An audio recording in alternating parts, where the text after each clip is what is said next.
complete this point in your lecture. Yeah. But instead you focus on the topic that you wanted to Right. say. We'll do. We'll do. As We'll you do. said in the lounge. Right. Right. Right. Right. Thank you. Well, first of all, I want to appreciate, Dr. Mannan, Dr. Shaheen, and Masoom. Actually, I had Masoom's number, so I called him, but he had 103-degree temperature yesterday. So he said, "Sir, I don't think I'll be able to go, but if I can get up from bed, I would join you." But he couldn't make it. So, and so you're so welcoming. I can't appreciate you enough, just so that you know. So this philosophy department, as I said, this is my first job in my career. So when I say this is my 44th year of teaching college, this is the place where I started. 1978. Yeah, 78, September 21st. That was the first class on existentialism. It was on the first floor, and Abu Bakr and Mansoor and Shafiqur Rahman and they were there. I think Muzaffar was junior. Yeah, junior. So it's a pleasure. কাকে yeah Muzaffar yeah last time যখন এসেছিলাম ওই ইলেকশনে দাঁড়িয়েছিল কি একটা campaign করছিল এরকম আর কি আমি বলেছি হ্যাঁ I wish I was a voter, I would vote for you. He's the election man. Yeah, really? Okay. So these are my favorite students. They would welcome me. আর আপনারা এখন যখন ওয়েলকাম করেন I really feel grateful to you and that you welcome me, because I'd like to continue as long as I live to keep my connection with the place which is my root. I have the wings now, I can fly, but I don't want to forget my roots. Keep my roots and then I'll use my wings. That's my purpose. So that's why I keep coming here. That's why I keep going to Wayne State, Dhaka University. That's where I got my bachelor's degree and my master's degree. And then I went to other places like Jahangirnagar University. I did 2 days of HACCP, the workshops and those. But there were also some students from Dhaka that they invited me, like Famina Appa, for example. Famina Ahmed, she was a couple years senior to me. She said, Harun, hey, do some of these here. So I did that. Mollik Bhai was my favorite friend, 1 year senior to me, but he was very close to me. And I'm so sad that he's sick now. His wife passed away a few days ago. So all of these connections, I want to keep those connections. I would like to see that my roots are still there. Like I was talking to Taslima, Bangla department. Yeah, Taslima, yeah. So she was telling me, because she is from Kumilla and she is from where I am from too. Then roots again. So I always value this. I invited Taslima to come to my sister's house this evening. She said her husband is, I think, Moyuk Chaudhary. I said, bring him over too. So she said, sure, sir, I'll try my best to convince him. So the roots, that's important. Speaking of roots, your question is that Bangladesh, how do educated people treat philosophy? How much respect do they have for philosophy, which is, by philosophy, I mean it's a search for meaning. Philosophy is an activity. It is not a search for truth. You're probably going to be surprised. You're going to say, what? Yes, it is not a search for truth. It is not the mother of all sciences. By no means it is. So we forget to mention some of the things we really need to mention in order to make sure that people understand us.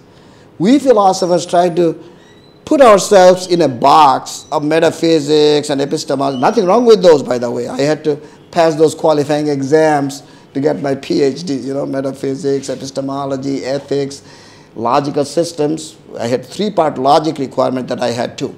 All of these are good. But my point is, in the West, as you asked me, in the West the approach is different, which is, how can you make yourself marketable?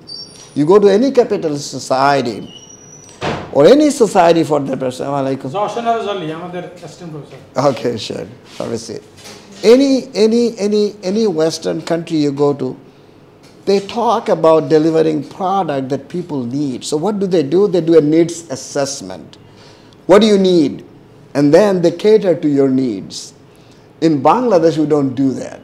We have philosophy, epistemology, Heidegger, Gabriel Marcel, Jean-Paul Sartre, Paul Tillich, Martin Buber, sure, good people, great people, perfect, no problem. But then, so what? So what? What are they doing for us, right? When I use Socrates, when Socrates said, an unexamined life is not worth living, I train people at the engineering university there, medical school there, as to how important it is for them to be able to examine what they're doing, to be analytic, to be creative, and to be all of these things, as you said, higher order thinking, HARTS, Bloom's taxonomy. I didn't want to use that name because I knew it was going to come from one of you, right? Start from remembering, understanding, applying, analyzing, synthesizing, evaluating, creating. He doesn't use the term evaluating. I'm putting it in there.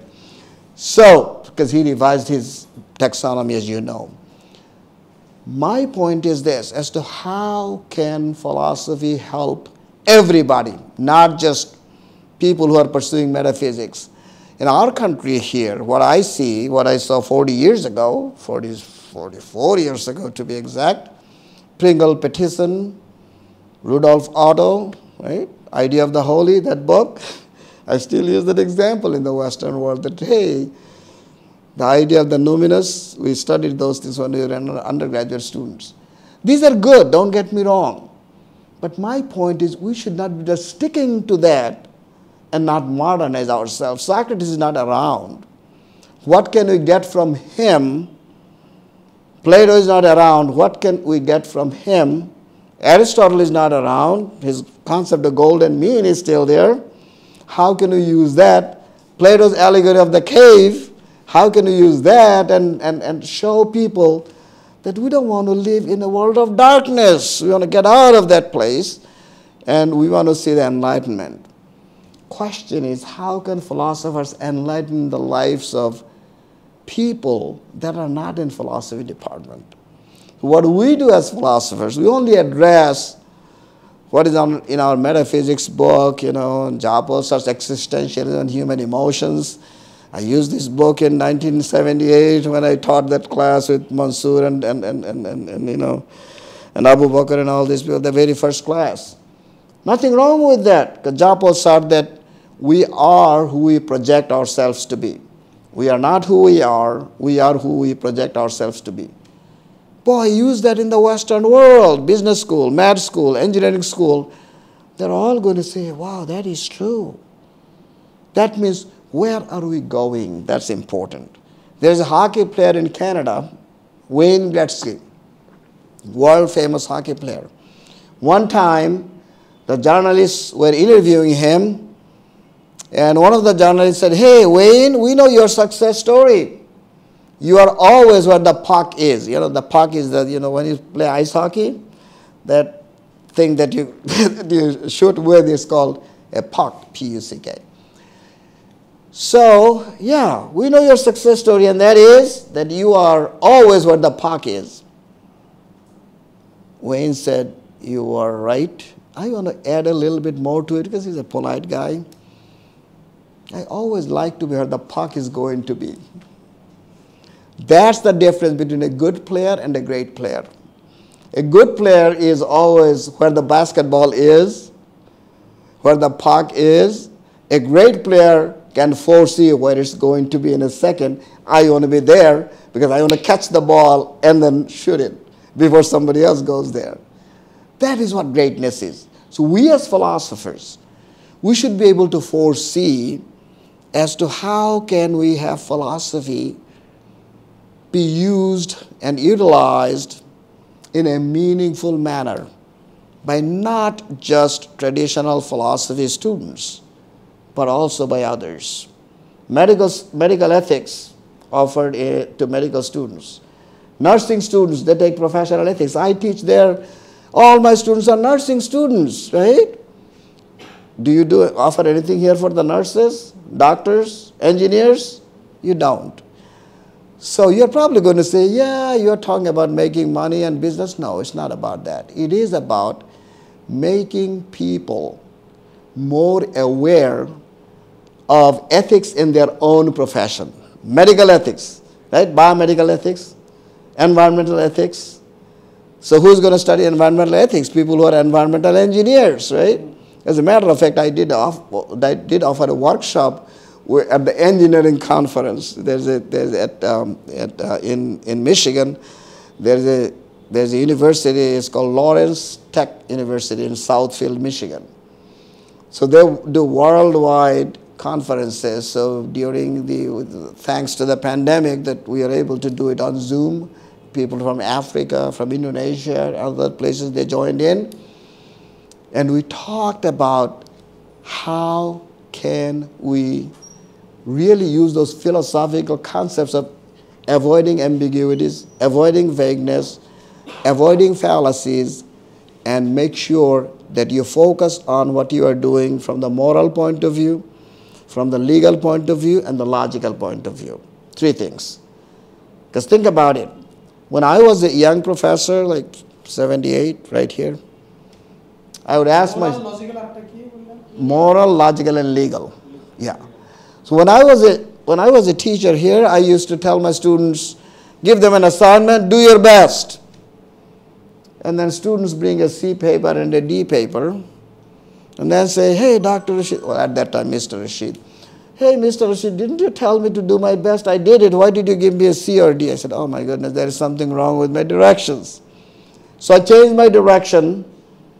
Who did I learn from? My students, that I had to change my direction.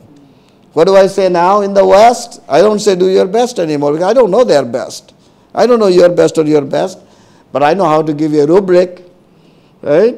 10 points for introduction, 10 points for syntax, proper use of syntax, 10 points for proper use of semantics, 10 points for the body of information, 10 points for a conclusion, right?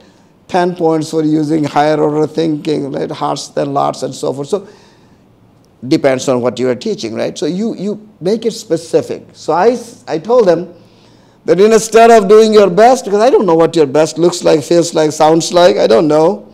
So what I'm going to ask you to do is do whatever it takes. So I paused a little bit, and you know students in that country, they are not bad though when they ask questions. we ask them to ask questions.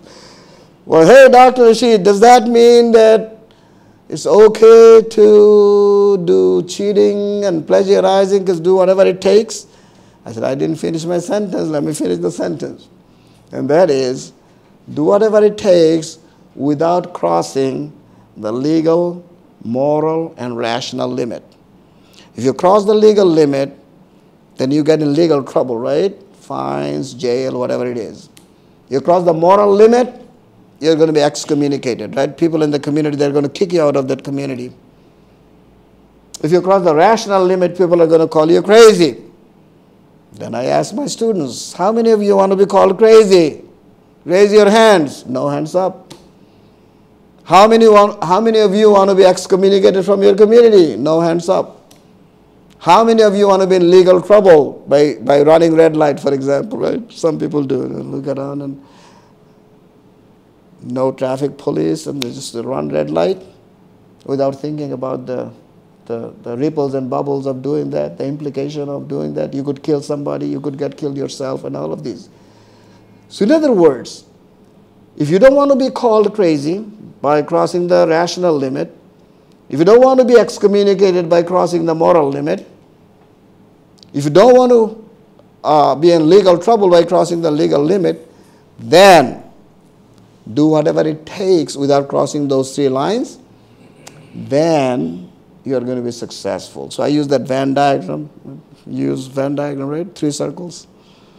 John Venn, he came up with this. I think it was 19th century in England he came up with this. So I use that Venn diagram for my students, showing them that there are 3 circles overlapping. You have the skill set, you have the tool set, and then you have the mindset, right? So you don't have a whiteboard here. I could have shown you, demonstrate you if you had a whiteboard. So those 3 circles representing 3 different sets. How are you? Tool set, skill set, and mindset. Now, as you were, in preschool, then in elementary school, and then middle school, and then you graduate from middle school, go to high school, you graduate from high school, and then In college, you have the orientation, from orientation to graduation. All of these steps you go through. As you do that, you keep adding tools to your toolbox. Each of us, we carry around a toolbox where I put all our knowledge in there, right? So when we take those classes, we go to a workshop, we take undergraduate classes, graduate classes, we do PhD. We keep continuing to add onto your toolbox. Question for you. If all you have in your toolbox is a hammer, the whole world is going to look like nails, right? Because hammer can do is nail things down. But the whole world is not nails. There is more to it, right? Therefore, your toolbox has to have a lot more than just limited tools. So you keep adding tools, right? So that you can deliver more. So that's tool set. Question. What if you have a toolbox that has 1,000 tools? You don't know how to use them. How good is that toolbox? Zero value, right? So you have to have skill set. So corresponding to knowing that, you have to know knowing how, right? That means the theoretical knowledge has to be married with the practical application of that knowledge. So that's skill set. So you have the tool set, you have the skill set, and in your Venn diagram you had another circle representing mindset. What is mindset? Mindset is pretty much the attitude, right? Attitude. And you probably heard this before, that attitude is 100%. So I was at Gumilla Victoria College a couple of days ago. So there was the principal there, the vice principal, the philosophy department head. I think they have 7 faculty members. They were all there. Nobody was sick or anything. And it was great to have that gathering. And they also had honors final year and master students there. And that's where we went over this, this discussion about how can we use proper mindset in using those tools. First of all, having those tools, then using those tools with the mindset, the third circle representing mindset, with the proper attitude, right?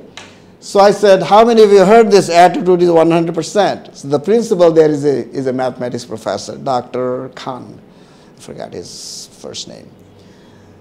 So he's a mathematics professor. I said, yeah, do some calculation here. What is the mathematical answer to it, that attitude is 100%? Oh, mathematical answer, we never heard of that. I said, get a piece of paper. And sure enough, the principal mathematics professor, he took a piece of paper. I said, do this for me, please. What is the place value of A in the English language alphabets? 1, right? First position. T, 20. Next T, 20. Add them all up, 100, right? So I didn't give the answer. I said, add them all up. And sure enough, that principal, mathematician, he added all up. Wow. It's, yeah, 100. Where did you get that from? I never heard of that. I said, that's what we're supposed to do. We try to add tools to our toolbox by going into these kind of sessions, right? So, knowledge, hard work, they fall short of 100. One is 96, one is 98. So no matter how hard you work, no matter how much knowledge you have, if you don't have the proper attitude, proper mindset, then none of these things are going to be meaningful in making a difference in your own life and the lives of others, right? So, how do you do that? What do you mean by mindset? Well, there are different types of mindsets, right? We have the deficit mindset, we have the fixed mindset, we have the growth mindset, and then we have the exponential growth mindset, right? So deficit mindset is, yeah, there is something wrong with these kids nowadays. They do TikToking all day or Facebooking all day, right? Oh, there is something wrong with this society. People are busy with, things that are not relevant to education. So we can complain as much as we want. But the blaming game does not have any winners. Any game has a winner. Soccer, cricket, football, right? But in blaming game, there is no winner. So in other words, finding fault in other people as to what our students are not doing right, what are the parents not doing right, what the government not doing right, what the vice chancellor is not doing right. And some people go even to the extreme by thinking that the world is out there to get me. As a matter of fact, I had a professor at Wayne State University when I was doing my PhD. I'm talking about 1984. My first semester, logical systems class. He would never look at students, no eye contact. He would look at the ceiling, look at the wall, look at the floor, and those days no whiteboards, no smart boards, so he used to use the chalkboard to write. No connection built with the students, no human connection. But he was a great scholar. His PhD was from Stanford. He was a tenured professor. Nobody could take his job away. So he was there, right? But the attitude is that the world is out there. He would not be able to make eye contact. Because if I make eye contact, that's going to hurt me. If I make eye contact, hurt me. Some people lose their train of thought if they make eye contact. Saying this deficit? Deficit mindset. That's deficit mindset. Yeah, there is something wrong. Exactly, yeah. If I look at you... In him or in the world? Anyway, as I said, the deficit mindset... Yeah, no, the deficit mindset is all comprehensive. Something wrong with my teaching. Something wrong with what I'm doing. Something wrong with my not having enough sleep. Something wrong with my not working out every day. Right? Pessimistic. Thank you, there you go. So extreme pessimistic position is, which is the world is out there to get me, right? There are people like that. And there's a point when people don't find meaning in staying alive. Thank you, there you go. Even about themselves. I don't do this right. Negative. No matter whatever I want to do, it doesn't work. Right? So something negative about themselves, negative about the people, in their relationships, in the world of work, everywhere. And so that's called deficit mindset. That means always looking for what's wrong with me, what's wrong with others, what's wrong with the world. So deficit mindset, people like that. And then the fixed mindset is the one in which, so I ask you,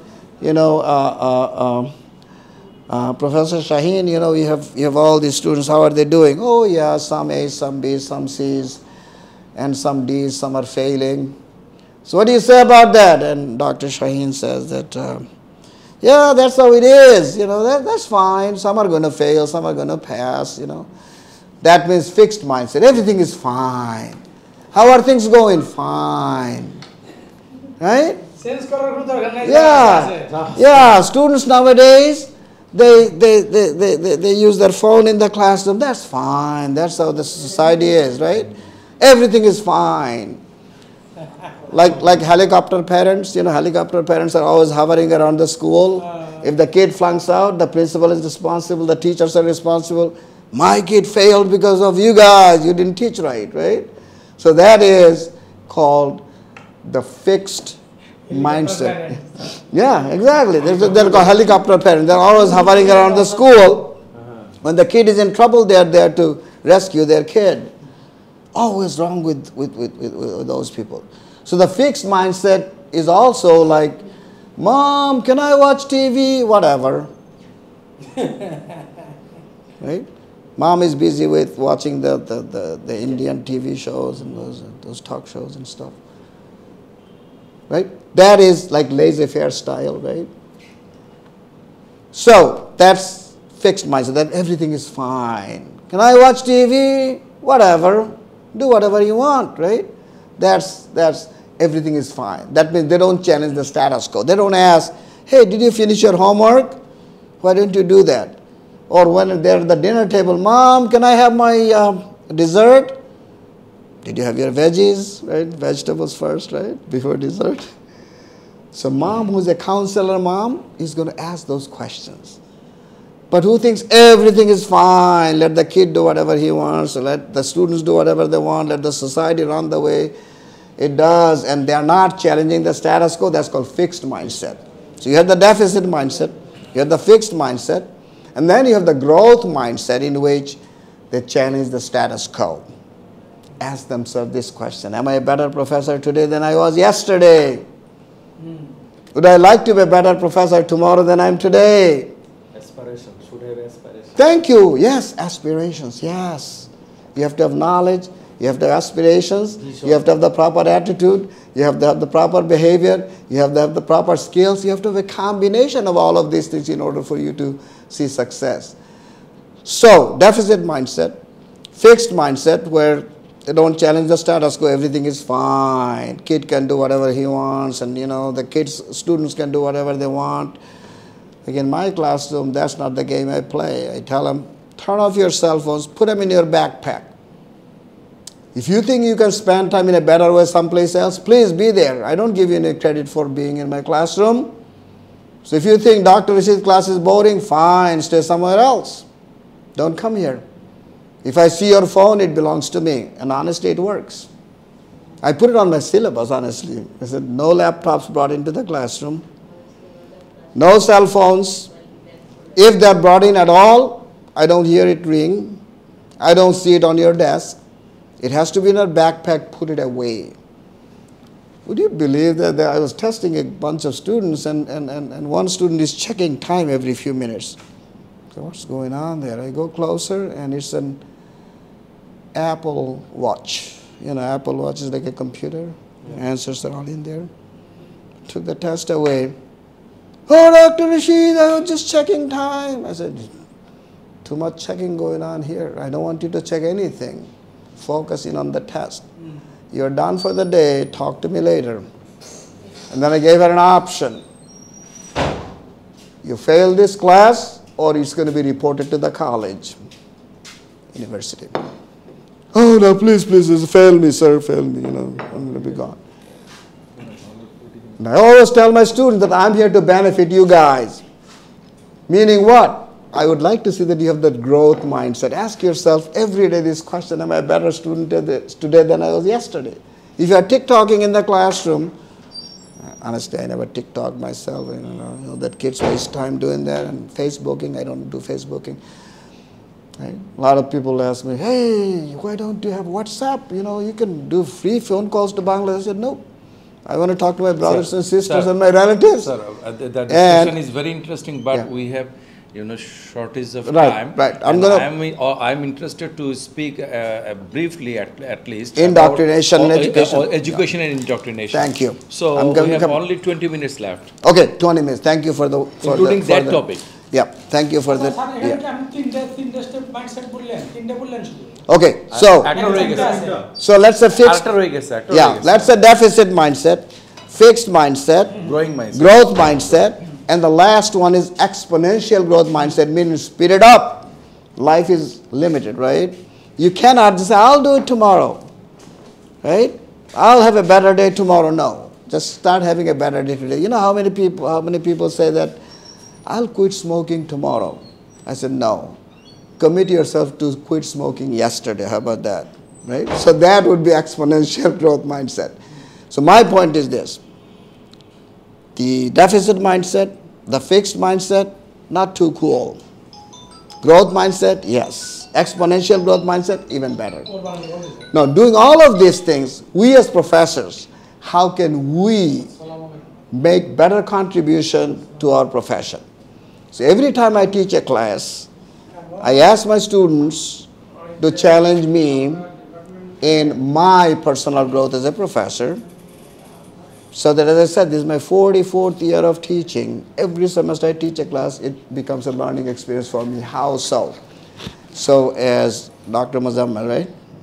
I'm not a PhD holder, Professor Muzammal, that's fine. But you are like a doctor, scholar.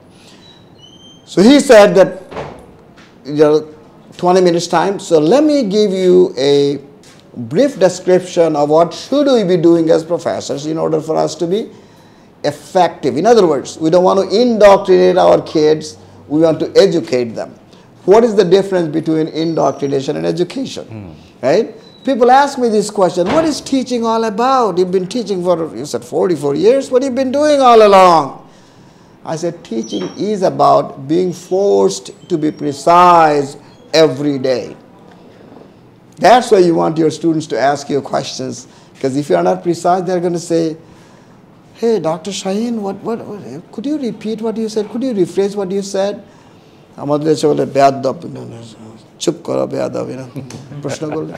That is not a growth experience.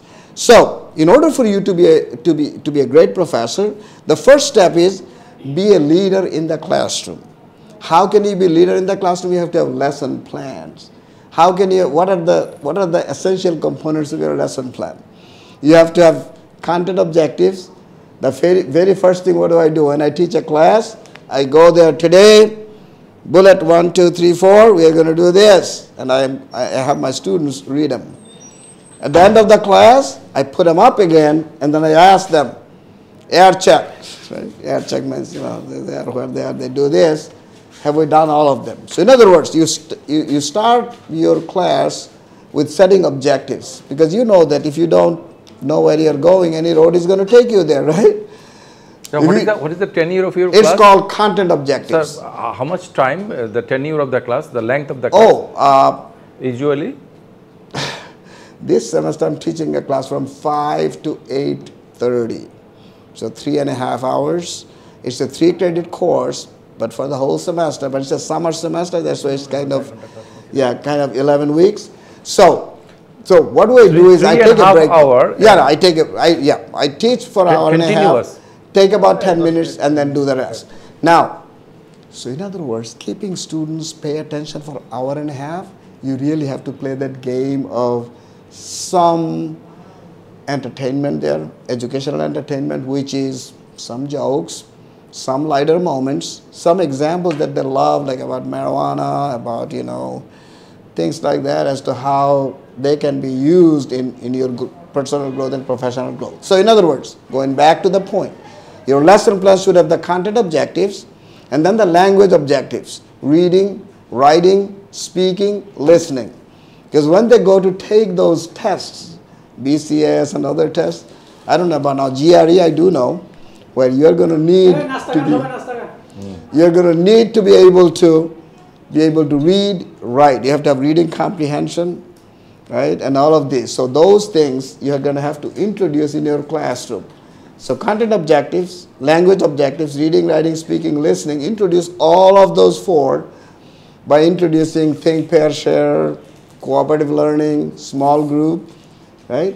Mixed abilities grouping, your best student and not so best student, put them together so they can learn from each other. It's called peer teaching, peer coaching.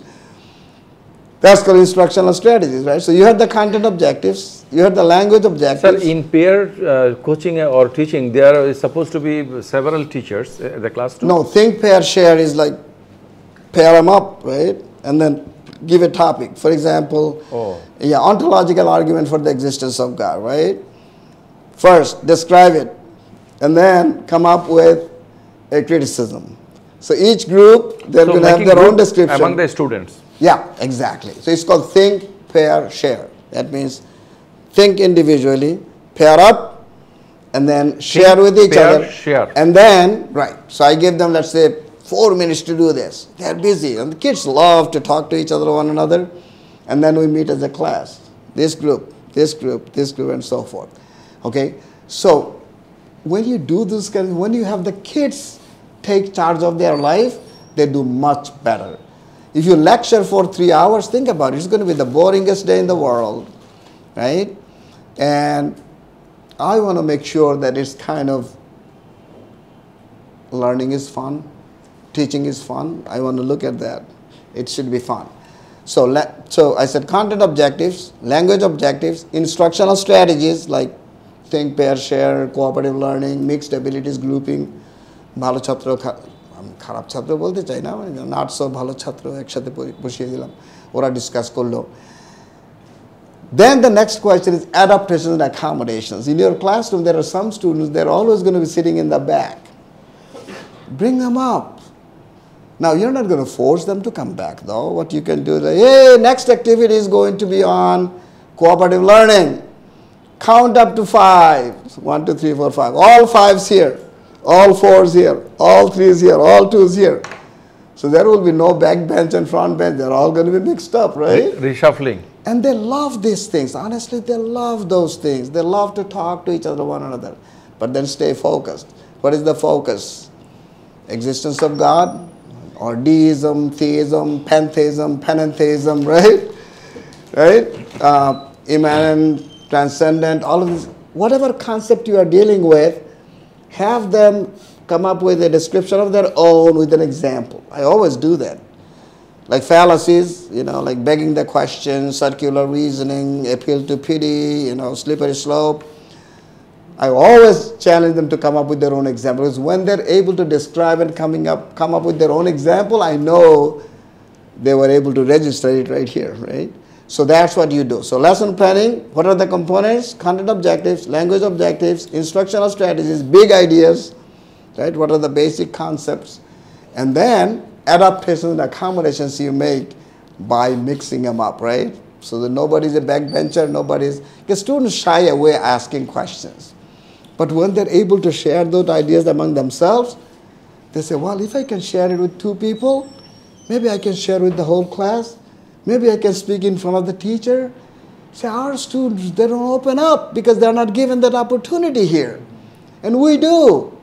The shyest student in the classroom, in 2 weeks, he was the one who's going to start speaking. And then what do I do? Okay, in this group of 4, we're going to have change of leadership, okay? We're going to have a note taker, reader, facilitator, timekeeper, and presenter. Rotate those roles.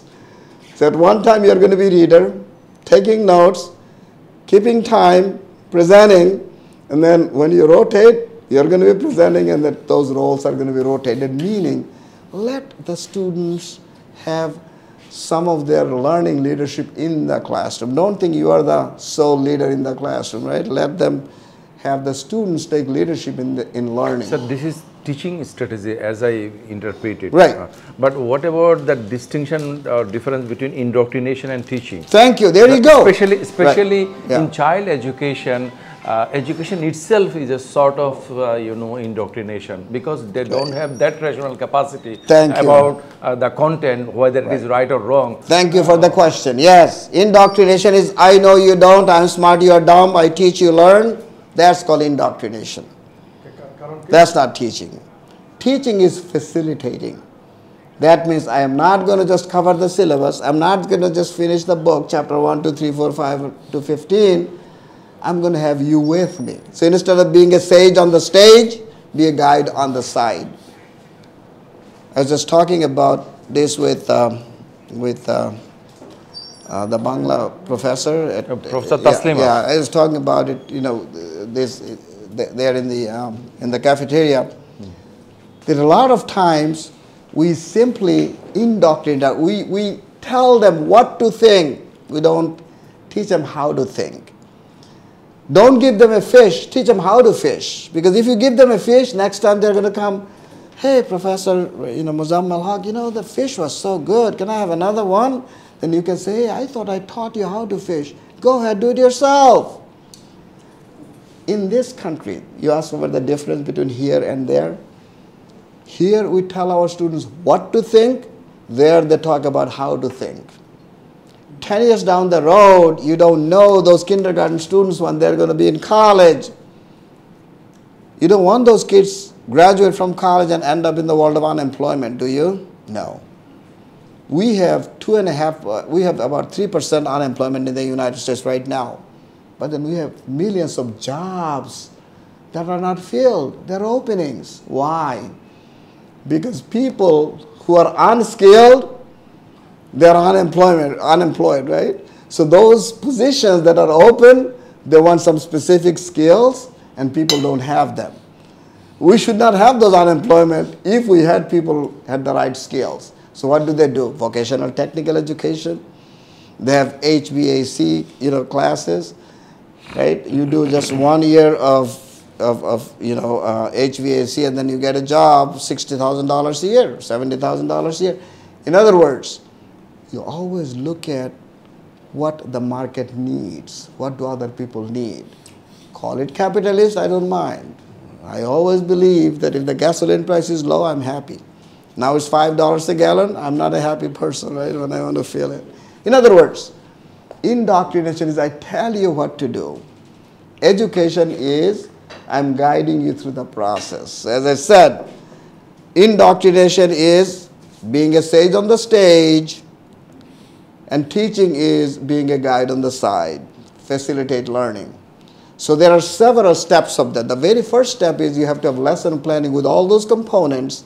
Remember I mentioned some of those: content objectives, language objectives, big ideas, instructional strategies, adaptation and accommodations that you need to make. And then checking for understanding. From time to time, you want to ask them questions whenever you put them in groups or you individually and so forth, right? Check for understanding. And then after you check for understanding, do some self-evaluation. Myself as a teacher, how successful was I in having the students have the mastery of the content? That's our goal, mastery of the content. If I'm a big scholar, it doesn't help the students unless I'm able to transfer some of this to there. What about the child education? Yeah. When you teach the adolescents and the kids, same thing. They are not so much rationally enriched as the graduate students or undergraduate students. That is another misconception. Let me tell you why. When I was in preschool, I was told 2 + 2 is 4. And I said, why? Don't you see 2 chairs here, 2 more there? Count them, 4. So I said, if I'm able to do that, am I going to get an A? Yes, good. Okay, I believe you. 2 + 2 is 4 because I can count chairs. The smart question would be, I'm talking about numbers. Why do you show me chairs? What do the numbers look like, feel like, sound like? Are the numbers green or yellow? Soft or hard? Sweet or sour? None. So you got to tell them numbers are abstract concepts. They are not tables and chairs, right? So I found the easy way to get an A, which is if my teacher tells me count chairs, I can count them, I'm good. No. We should tell those little kids the difference between concepts and like concept human being and concrete human being, right? What is a human being? Dr. Shaheen is a human being, right? That's not an answer. He's a concrete human being. He is a token human being. He's not the type human being. So you got to tell him a human being is a rational animal. That we are all going to be human beings. Because if we do just this, then people are going to think, oh, okay, I have to be like Dr. Shaheen in order for me to be a human being, a full professor with a PhD. No. A human being is a rational animal. In other words, going back to your point, even little kids, we have to make those distinctions as to what is a token, what is type, what is concept, what is concrete, what is abstract. Some of those things, they understand those. They don't think they don't understand. They do. But my question is that, isn't it a sort of indoctrination? We are imposing our knowledge on them, and they are basically recipients. No, we are not imposing our knowledge. Instead, we are guiding them through the process of understanding. Honestly, when we give that information to them early on in their life, that there is a difference between the type token distinction. If we, yeah. Thank you. And you guys know these things already. Thank you. Don't think that they have to be in college, in master degree class in order to understand the type token distinction. A concept is the general name of a class of things, right? This is not a concept of banana. This is a token banana. Things of that sort. If those distinctions are made early on in their life, honestly, they are going to be prepared for the world of work. So can you focus on another thing, please? This difference between education to undergrad level and graduate level. So the honors students and the master's students. Right. What should be the difference? What is your suggestion? Okay. In the Western world, it's just more learning, heading toward more thinking, more processes. It's not like in undergraduate level you learn certain things and in graduate level you forget those things and then learn some new things. No, it's simply a development of your intellectual processes. John Dewey wrote a book on that, Experience and Education. He said that you have to have a combination of process and the product. So you have to have the content, the process, and the product. Content, process, and the product. So when you teach a class, Make sure you know what content you're going to be covering on a particular day in 45 minutes, right? And then what kind of process am I going to be using in order to make sure that my students are given an opportunity to have the mastery of the concept, right? So you'd have the content, lesson planning again, because if you plan to fail, you're planning on failing, right? If you fail to plan, you're planning on failing. So do that. And then, so you have the contents, you have the process as to how am I going to transfer this from here to there. Doesn't matter I'm a PhD or not a PhD. It doesn't matter I'm an undergraduate student or a graduate student. It is a matter of mastery of the content, okay? So different syllabus, 200 level course is not like 500 level. So graduate classes begin from 500 level up. Like I teach one class, it's a doctoral seminar in philosophy education. It's only open to the students who are doing PhD in educational psychology, educational sociology, instructional technology, and all of these, right? So it depends on what level you are. The 9,000 level students, the level that I teach there is more research oriented, more creativity. But when I teach the baby logic class, which is like, you know, the baby logic and like copy and all of those, informal logic, formal logic, sentential logic, right? Predicate logic is not so baby, it's a little bit better. And the logical, এগুলো আন্ডারগ্র্যাজুয়েটের কথা বলছি আমি। তাহলে first আমাদেরকে ওই psychological কন্ডিশনগুলো জানতে হবে স্টুডেন্টদের ক্লাসরুমে। You have to be able to address their needs. You know, any human being has 5 basic human needs: love and belonging, fun, freedom, power, and survival. 5. Love and belonging, fun, freedom, power, and survival. So love and belonging is meaning that 3.5 hours in your classroom, why should they be there? They should be able to see that being in Dr. Rashid's classroom is going to add some quality to my life. I'm going to prepare myself for the world of work, not for the world of unemployment, right? Then they're going to love to be glued to you, right? If they don't feel like that they belong, there is a problem. How can you create that? Remember those group learnings, think, pair, share, cooperative learning, jigsaw, fishbowl, and all these strategies that you can use in order for students to learn from each other, one another, not just from you, right? So don't think that, you know, I know you don't, I'm smart, you are not. That is indoctrination. Sir, in our countries, students, as is your experience also, my experience and experience of all our colleagues, we get a good result and we get the selection to be a teacher and you start to teaching without knowing all these strategies and you know training of teaching. There are teaching for the primary teachers, there are teaching for the college teachers, but there is no teaching for the university teachers. What is your suggestion? That's it. Do PDs, right? So what do I do? Do what? Professional development, PD. I call it PRIDE, Professional Refinement in Developing Effectiveness, PRIDE. Professional Refinement in Developing Effectiveness. So there should be in-service training for all teachers. And some of it I do, as a matter of fact. I sit down with professors like this and share my ideas. Somebody's good at classroom management, behavior management of the students. Some are good at including special needs students into the regular classroom. So different people have different expertise. What do we want them to do? Is do peer coaching, peer teaching. বসে কে কিভাবে class নেই, right, বা আমি হয়তো সবাইকে বললাম আমি এইভাবে ক্লাস নিয়ে আমি ইউজফুল মনে করতেছি, আরেকজন বললো যে আমি এইভাবে নিচ্ছি, তাহলে হয়তো আমি ওনার থেকে একটা কম্পোনেন্ট নিলাম, ওনার থেকে একটা নিলাম, তাহলে মানে গুড থিংস গুলো শেয়ার হয়ে গেল। Thank you. So I always say this to my teachers, my colleagues, right? Create magic in the classroom. What does magic stand for? Meaningful activities generating interesting classroom. Magic, right? Meaningful activities generating interesting classroom.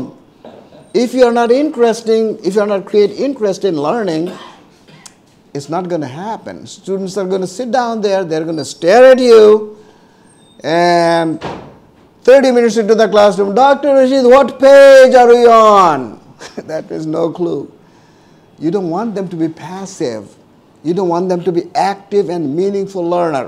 We don't want busy time in the classroom. We want effective student engagement in learning. So always think about how can we engage them in the process. Indoctrination is just that, which is I'm smart, you are not, I teach you learn. Wrong. আমরা যেমন ইউনিভার্সিটির ধরেন 9টা থেকে 9:30 থেকে class শুরু করি, 2টার মধ্যে সব শেষ হয়ে যায়। ওখানে কি রকম? আপনি যেভাবে ওখানে শুরু হয় সাধারণত 7:30 তে শুরু হয়, রাত 10টা পর্যন্ত চলে। Because people who are উদ্দেশ্য থেকে একটা কোর্স আমরা যখন পড়াই আমরা করে শেষ করব। right. এটা হলো আমাদের মেইন উদ্দেশ্য। No.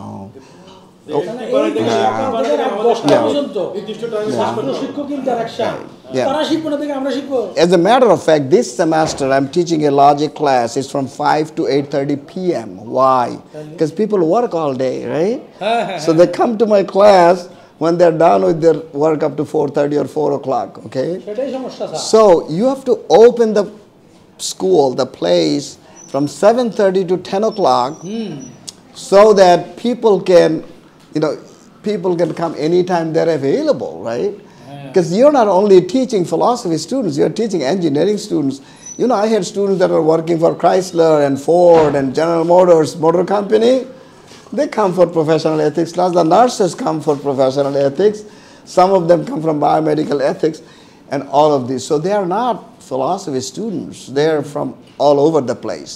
So what I'm going to ask you to do as philosophers is make philosophy be useful to other people rather than just philosophy students. যে আমি ফিলোসফি পড়াই কত দিক থেকে লোকেরা আসে, তাই না? তো লোকেরা যখন কত দিক থেকে আসবে, যে ডক্টর হারুন রশিদ পড়াচ্ছে মেডিকেল এথিক্স, তাহলে এটার ডেসক্রিপশন কি, এটার আই হলো কি, এটার পি হলো কি, এটার লার্নিং আউটকাম কি, ওটা দেখে তারা ডিসাইড করে যে আমি কোন প্রফেসরের কাছে কোন জিনিসটা শিখতে চাই। কিন্তু আমাদের এখানে তো যার যার ক্লাসরুমে শেষে আটকা, সে তো ইচ্ছা মতো এদিক ওদিক যে দিতে পারে না। আমার এখানে পি হলো আই হলো দিয়ে লাভ কি? There is a course catalog. না না, লাভ কি বলতেছে যে আমরা এটাতে ইউজ করতেছি না, তাই না? এটা তো আমরা ইউজ করতেছি না। Yeah, there is a course catalog that you must follow if you teach a class. For example, this semester I'm teaching 2 logic classes. One is Tuesday from 5 to 8:30, as I said, and the other one is Monday, Wednesday from 1 to 3. Okay, these are both of them 3 credit courses. So, why logic class? 2 different, same school, same college, same university, because people who cannot make it Monday, Wednesday, 1 to 3, they can come at 5 to 8:30. As I said, you have to be inclusive, not exclusive. If you're not a philosophy major, don't come to me. You don't have to say that. We don't get just philosophy majors or philosophy minors. We get engineers and doctors and nurses and dental hygienists, right? They are in our class too, because they have to have professional ethics. So what I'm going to suggest you do is this. You just overhaul your curriculum to show the college, submit it to the vice chancellor or board of trustees, whoever in charge, submit it to them, show them that philosophy can bake bread for everybody. That engineering people need philosophy because critical thinking, professional ethics. These are the 2 areas. Because if you are stuck with Hegel and Schopenhauer and Nietzsche and, my goodness, thus spake Zarathustra, long time ago he created that book, God is dead, the madman is walking around, running around saying this. Fine, I'm not being critical of them. They did whatever they had to do. But our job is to show as to why is Sartre relevant now. Because Sartre said that you are not who you are who you project yourself to be. So I picked that up from Sartre, use it. Not about, the madman's character in Thus Spoke Zarathustra. I think somebody translated this book too. I was at the that bookstore, what is it called? The big bookstore in downtown here. Batikor. Thank you. There you go. I spent 3 hours there yesterday with my nephew, and I saw that book was translated by somebody, Nietzsche's Thus Spoke Zarathustra. And then I was thinking about it. Okay, what good is it for common people, right? In other words, our focus should not be just to translate books. Our job is not to just stick to the books that we used 40 years ago. I don't see much change in the syllabus of the curriculum. Times have changed. People have changed. The needs have changed. The job descriptions have changed.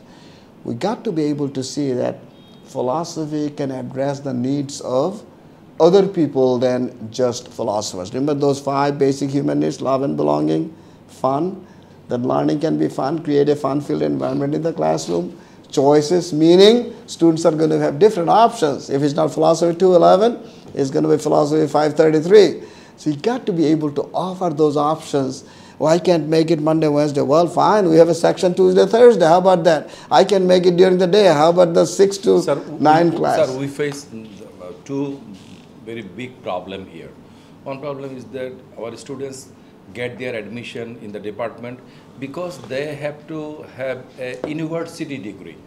It doesn't matter it's from philosophy or physics or whatever it is. In the job market, they just need to have a graduation certificate with some minimum GPA. Okay.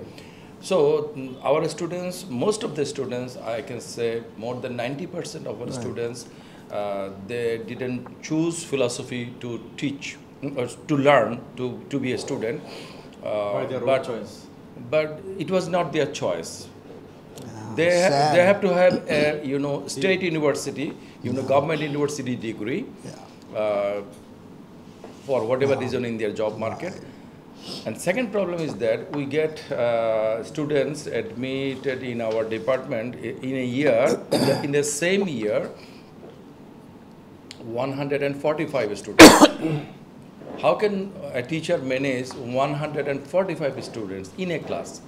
And even in our classes, we cannot accommodate all the students to have a seat, even sitting in a congested way. No.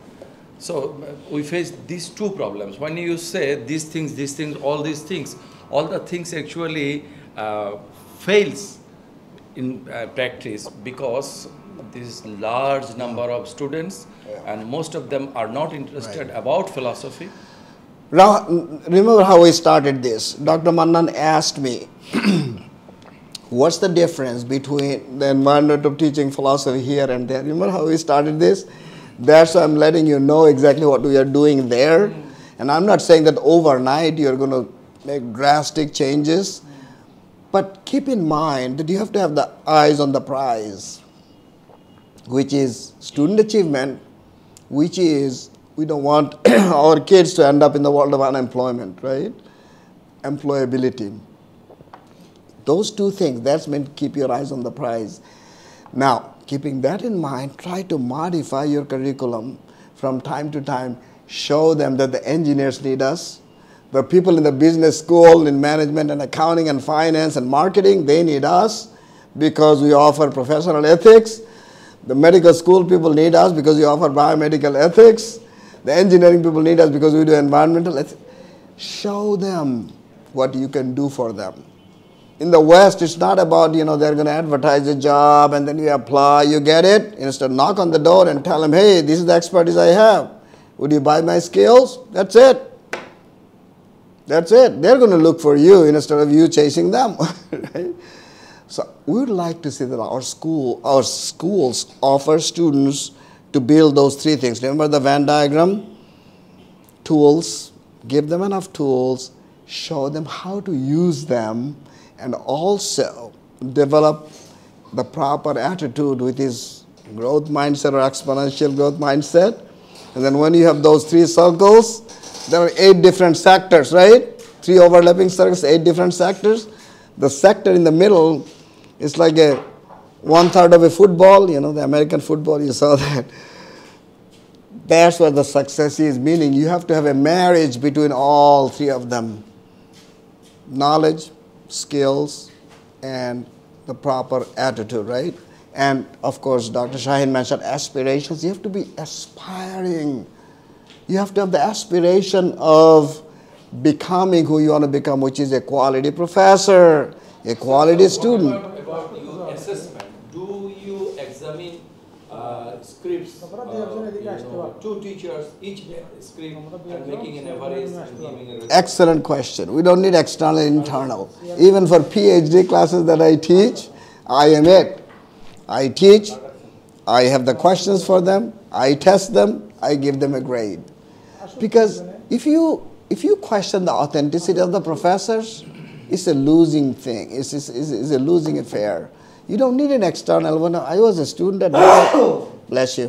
When I was a student at Dhaka University, Dr. Mofizuddin আসতেন চিটাগং থেকে কোথা থেকে রাজশাহী থেকে oh my goodness খাতাগুলো যেত ওখানে 3 মাস লাগছে মফিজুদ্দিন সাহেব ব্যস্ত মানুষ দেখতে পাচ্ছেন না bad system.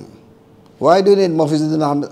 With all due respect though, we had Dr. Mateen, we had Dr. Amin Islam, we had Dr. Shakma. We had enough scholars in our building. In other words, we don't trust them. That's bad. We have to be able to trust our, you don't want to squeeze your scholars, okay? Excuse me. Okay. See, can I call you later? Okay, that's good. So,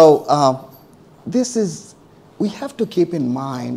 We fear that our colleagues can do nepotism and favoritism and some injustice on basis of whatever non-academic criteria. Yeah, right. That's why we actually follow the dual examination system. Yeah. As I said, we have to be respectful of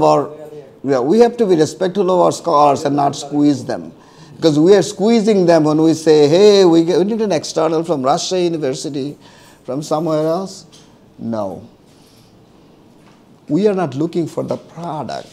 We are looking for just the process. And the process is we have to have an internal, external, add them up, divide by 2. No, we don't need any of this stuff. We have to create a pool of teachers that are prepared to teach, prepare the questions for the students, test the students, grade them, give them a grade that is going to be final. That's it. That's it. The doctoral seminar that I teach, doctoral seminar in philosophy education, 9,000 level class, 9,600. প্রথমে যে আপনি বলছেন sir অ্যাটিটিউডের কথা, মাইন্ডসেটের কথা, তো আমাদের অ্যাটিটিউডই সকল পরিকল্পনার জন্য বড় সমস্যা। আমাদের জাতির মানুষ। আর একটা যে মার্কেট প্রাইসের কথা যেটা বললেন, যে ওখানে অনেক পজিশন খালি আছে, কিন্তু যোগ্য না হওয়ার কারণে দিচ্ছে না। Exactly. ওখানে যোগ্যতাই হচ্ছে পজিশন পাওয়ার মাপকাঠি। Thank you. আমাদের এখানে মার্কেটে পজিশন তৈরি করতে হবে আর যোগ্যতার ভিত্তিতে নিতে হবে। এটা যখন এনশিওর হবে ছেলেরা তখন যোগ্যতার প্রতিযোগিতা নেমে যাবে। Exactly. Yeah. Because মুশকিল হচ্ছে যার যোগ্যতা আছে তাকে না নিয়ে অযোগ্য লোক দিয়ে পজিশন ফিল করাটাই ইম্পর্টেন্ট না। এই জন্য আমি বললাম না যে কম্পিউটার বিশেষজ্ঞ নিবে, মনে করেন যে পোস্ট আছে কম্পিউটার বিশেষজ্ঞ, এমন লোক নেয় কোন সে কম্পিউটার সম্পর্কে কিছু জানে না। Bad, right? এটা আপনিই দেখতে পাচ্ছেন।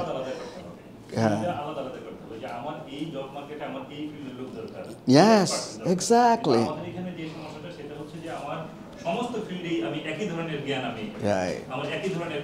Right. ওখানে দেখবেন না ফিলসফি গ্রাজুয়েট হয়ে গিয়ে ব্যাংকে কাজ করছে। You will not find one. এটাই হচ্ছে আমাদের দেশের সমস্যা স্যার। এই যে আপনি একটু আগে যেটা বললেন যে আমি যখন তাদেরকে বলবো যে তুমি মেডিকেল এথিক্স পড়তে আসছো, তুমি বায়ো এথিক্স পড়তে আসছো, তো দেখা যাবে অন্য ফিল্ডের লোকজন, ইঞ্জিনিয়ারিংয়ের লোকজন আসবে ফিলসফি পড়তে, মেডিকেলের লোকজন আসবে ফিলসফি পড়তে। কেননা সে মেডিকেল এথিক্সে তার ফিলসফি দরকার, ইঞ্জিনিয়ারিং এথিক্সে তার অ্যাডমিনিস্ট্রেটিভ এথিক্সে তার দরকার। কিন্তু আমাদের এখানে স্যার অত্যন্ত লজ্জাজনক এবং আশ্চর্যজনক ঘটনা হচ্ছে স্যার, যে ইঞ্জিনিয়ারিংয়ে পড়ে সে তার যে সেক্টর সেটাও সে ভালো করে পড়ে না। সে যে ইঞ্জিনিয়ারিংয়ে পড়ে তারও হচ্ছে আমাকে একই ট্রেডিশনে বিসিএস ট্রেডিশনে যেতে হবে, যে মেডিকেলে পড়ে তারও ট্রেডিশন হচ্ছে আমার একই ট্রেডিশনে বিসিএস ট্রেডিশনে যেতে হবে, যে ফিলসফিতে পড়ে দেখেন আমি বিসিএস কৃষি, আমি কৃষি অফিসার হব, সাপোজ আমি কৃষি অফিসার হব, আমি কৃষি অফিসার হতে গেলে আমার যে ধরনের প্রশ্ন, আমি বিসিএস শিক্ষা অফিসার হতে গেলে আমার একই ধরনের প্রশ্ন। এটা কিভাবে সম্ভব? আমি একজন বিসিএস শিক্ষা অফিসার হব, আমার যে ধরনের অ্যাবিলিটি দরকার, আরেকজন যে কৃষি অফিসার হবে তার কি একই ধরনের অ্যাবিলিটি দরকার, তার কি একই ধরনের নলেজ দরকার? Easy answer is one size does not fit all, right? Right. আপনার শুয়ের সাইজ আর আমার তো এক না। I cannot fit into your shoes, you can fit into my shoes, right? এই জন্যই পুরো শিক্ষা ব্যবস্থাটা একেবারে বিশ্ববিদ্যালয় থেকে একেবারে প্রি প্রাইমারি পর্যন্ত শিক্ষা ব্যবস্থাটা কি হবে, এটা যদি আমরা ঠিক না করতে পারি তাইলে আমাদের ultimately Thank you. We have to have a curriculum and we have to have course description and we have to include everybody, like engineering student, medical student, and philosophy is not just for philosophers. Everybody should be having some basic training in reflective thinking, for example, critical thinking. Everybody should have some knowledge of ethics. Doesn't matter what profession. As I said, I taught class with all nurses. They are not philosophy major or minor. They are just nurses.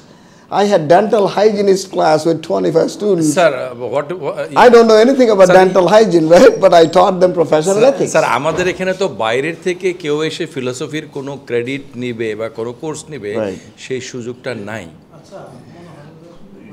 That's why, as I said, you should make philosophy marketable. You can tell them that philosophy can bake bread for everybody, not just for philosophy majors and philosophy minors.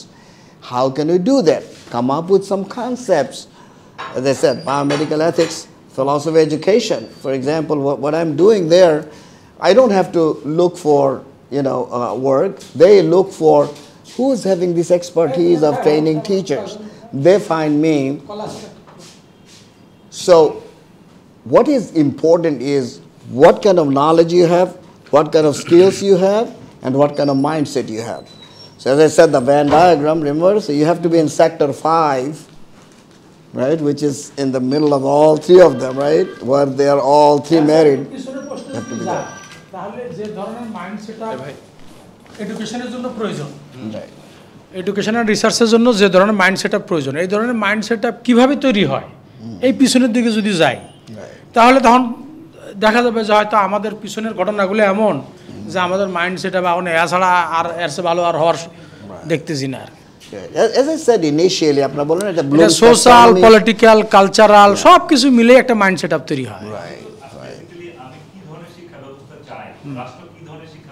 হ্যাঁ হ্যাঁ, রাষ্ট্রকে নির্ধারণ করতে হবে। তোমার expert দ্বারা যদি না পারো কি ধরনের শিক্ষা ব্যবস্থা তুমি যাও, প্রয়োজনে তুমি এটার জন্য বাইরে যাও। কিন্তু আমাদের তো সমস্যা হচ্ছে যে আমরা মাটি কাটার জন্য বাইরে যাচ্ছি, মাটি কাটা শেখানোর জন্য আমাদের বাইরে যাচ্ছে, সাঁতার শেখার জন্য আমরা বাইরে যাচ্ছি। কিন্তু কি ধরনের শিক্ষা ব্যবস্থা আমরা চাই একেবারে টপ লেভেল থেকে নিচু লেভেল পর্যন্ত, এটার জন্য কিন্তু আমরা স্যার না সিম্পলি এতটা ভাবো, হুট করে আমি মাঝখান থেকে তো ইউনিভার্সিটি লেভেলে আমি শিক্ষা ব্যবস্থাটাকে হিউজ চেঞ্জ করে যেতে পারবো না। সেটাই সব কিছুই স্যার ইন্টার রিলেটেড, সব কিছু ইন্টার রিলেটেড। স্যার এই যে যশোনার কথা থেকে যেটা বোঝা গেল, যে কথা যে ফিজিক্স ডিপার্টমেন্টে ভর্তি হয় ইউনিভার্সিটিতে অনার্স করার জন্য, সে তো স্কুল কলেজে ফিজিক্স পড়ে আসছে, জিওগ্রাফিতে যে পড়ে সে জিওগ্রাফি পড়ে আসছে, পল সায়েন্সে যে ভর্তি হয় সে কিন্তু পলিটিক্যাল বিষয়গুলো পড়ে আসছে, হিস্ট্রি পড়ে আসছে। কিন্তু ফিলোসফিতে যারা ভর্তি হয় আন্ডার গ্র্যাজুয়েশন লেভেলে, ওরা তো ফিলোসফি জিনিসটা বোঝেই নেই, জানেই নেই। আমাদের ইন্টার লেভেলে কিছু লজিক আছে, কিন্তু ইদানিং সেগুলো স্টুডেন্টরা নেয় না, কারণ সেগুলোতে নানা তার থেকেও আরও বেশি গ্রেডউড এরকম সাবজেক্ট তারা নেয়, সোশ্যাল ওয়েলফেয়ার সাপোজ এরকম বাংলাদেশে আর কি। হ্যাঁ, তো তাহলে আপনারা যে প্রফেসর মান্নান যেটা বললেন, আপনার ওখানকার এক্সপিরিয়েন্স এবং আমাদের এখানে আপনি একসময় ছিলেন বা এখন আপনার কানেক্টেড ফিল করেন আপনি, যে যারা ফিলোসফি পড়তে আসে ইউনিভার্সিটি লেভেলে, তাদের যে ফিলোসফির ব্যাকগ্রাউন্ড থাকার যে রিকোয়ারমেন্ট আমরা যেটা মনে করি, এটা কীভাবে ওখানে মিট আপ হচ্ছে বা এখানে বা কি হচ্ছে আর কি। উই আর মানে একটা টোটাল সিস্টেমেরও একটা অংশ। আপনি মাঝখানে আপনি একজন ট্রেনার হিসাবে আসলেন, আমাদেরকে কিছু কথাবার্তা বললেন, একটা ওয়ার্কশপ সেমিনার হলো, আমরা কিছু পেলাম, ঠিক আছে, কিন্তু আমাদের টোটাল সিস্টেমটা তো আমাদের জন্য কনসিস্টেন্ট না। As I said, I think you have got the point. You have to have a process of continuous growth. Okay, we have to have a process of skill building, not just knowledge building, skill building. And that skill building requires pride. Remember I mentioned that professional refinement in developing effectiveness, it's called in-service training.